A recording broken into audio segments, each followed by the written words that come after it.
አምላኬ አምላኬ ወደ አንተ ገሰግሳለሁ። ነፍሴ አንተን ተጠማች፣ ሥጋዬ አንተን እንዴት ናፈቀች። እንጨትና ውሃ በሌለበት በምድረ በዳ ኃይልህንና ክብርህን አይ ዘንድ እንዲሁ በመቅደስ ውስጥ ተመለከትሁህ።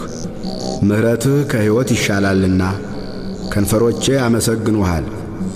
እንዲህ በሕይወቴ ዘመን አመሰግንሃለሁ፣ በአንተም ስም እጆቼን አነሳለሁ። ነፍሴ በቅቤና በስብ እንደሚጠግቡ ትጠግባለች፣ ከንፈሮቼም ስምህን በደስታ ያመሰግናሉ።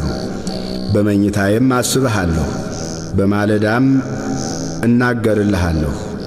ረዳቴ ሆነኸኛልና በክንፎችህም ጥላ ደስ ይለኛልና። ነፍሴ በኋላህ ትከታተላለች፣ እኔንም ቀኝህ ተቀበለችኝ። እነርሱ ግን ነፍሴን ለከንቱ ፈለጓት። ወደ ምድር ጥልቅ ይገባሉ፣ ለሰይፍ እጅ አልፈው ይሰጣሉ፣ የቀበሮም ዕድል ፈንታ ይሆናሉ። ንጉሥ ግን በእግዚአብሔር ደስ ይለዋል፣ በእርሱ የሚምል ሁሉ ይከብራል።